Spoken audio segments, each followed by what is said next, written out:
Pemirsa, senang berjumpa lagi dengan Anda.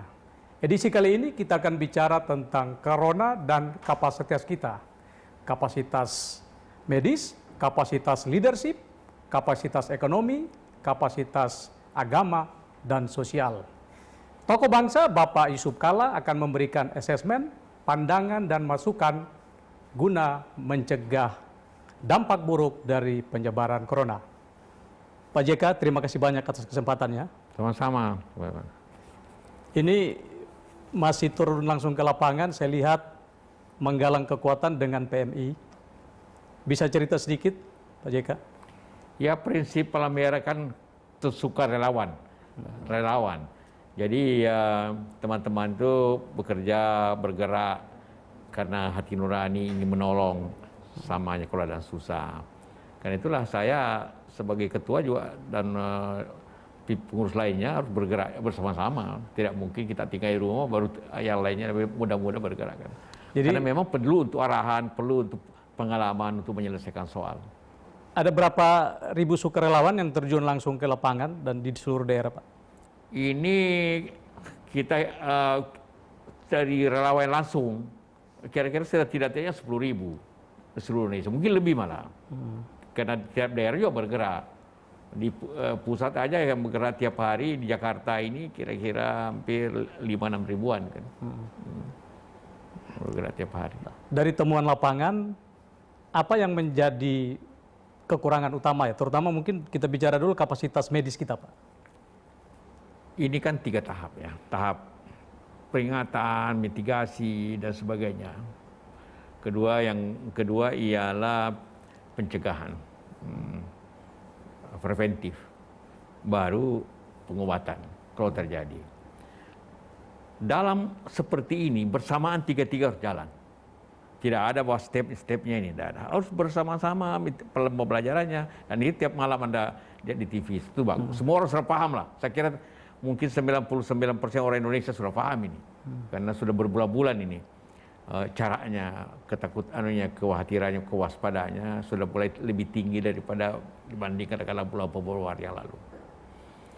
Nah, pencegahannya ini banyak hal. Seperti yang selalu disampaikan, cuci tangan, jaga jarak, dan bagi kita ialah disinfektan tentunya.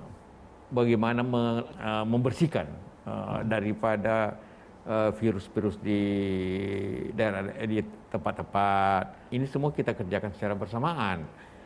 Nah, kapasitas pengobatan kita semua bahwa semua karena ini bukan Indonesia, seluruh dunia tiba-tiba bergerak. Ini luar biasa virus ini. 2 orang yang mulai ada di Wuhan sekarang seluruh dunia masalah heboh, berkorban, biaya besar, kematian. Nah, ini harus bergerak bersamaan. Karena kalau tidak bersamaan, bisa selesai sini masuk lagi lainnya. Jadi ini harus sapu bersih. Istilahnya kalau peperangan harus perang semesta. Karena kalau hanya parsial akan bocor lagi. Kan ini mudah sekali. Jadi harus bergerak bersama sesuai dengan kewajibannya masing-masing. Pemerintah tentu berada dalam posisi semuanya, ya, baik pencegahannya dan juga penyediaan fasilitas rumah sakit yang semuanya kekurangan. Tapi kita tidak perlu juga kecewa. Amerika juga negara yang begitu kaya, kekurangannya luar biasa. Minta-minta sama Cina dan Eropa dan sebagainya.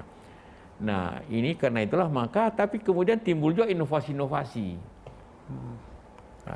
Dalam keadaan sulit menimbulkan juga inovasi masyarakat. Contohnya dulu orang bicara masker, hanya masker seperti buatan industri pabrik. Sekarang masker kain dibikin oleh rumah tangga. Sudah bagus berjalan. Sekarang orang bicara ventilator, bicara rumah sakit. Semuanya serba muncul ide-ide yang sebenarnya sama-sama membantu masyarakat seperti itu.